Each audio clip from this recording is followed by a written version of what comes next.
എടോ ഇതാണ് പറയുന്നത്. നമ്മൾ വിചാരിക്കണം വേണമെങ്കിൽ ചക്ക വേരിലും കഴിക്കും. അപ്പൂപ്പനെ കൊണ്ടുവരും. പാവം. നിങ്ങൾ എന്തിനാ നിക്കുന്നേ? ഇനിയിപ്പോ ലഞ്ച് ബ്രേക്ക് ആണ്. അതെ. ആ ബ്രേക്ക് കഴിഞ്ഞിട്ട് ഒരു കാര്യം ചെയ്യും, നിങ്ങൾ പോയി ഫുഡെല്ലാം കഴിച്ചിട്ട് വരും. ഓക്കെ, കുഴപ്പമില്ല. ഒരു കാര്യം ചെയ്യാം, ഡോക്യുമെന്റ്സ് എന്നിട്ട് പോകും. പുള്ളി ഊമയാണെന്ന് ഡോക്യുമെന്റ്സ് പാവം. സാറേ എന്നാ സാറേ കൊച്ചിനെ കൊണ്ടുവന്നു സാറേ.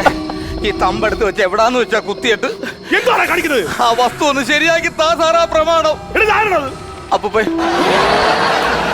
സാറേ കുഴിന്ന് മാന്തി എടുത്ത് അപ്പൂപ്പനെ വരെ കൊണ്ടുവന്നു. ഇനിയെങ്കിലും എന്റെ ആ പ്രമാണം ഒന്ന് ക്ലിയർ ആക്കി താ സാറേ.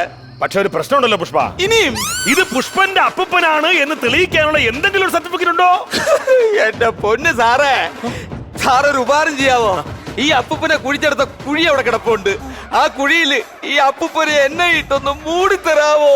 രേഷ്മേ സാറേ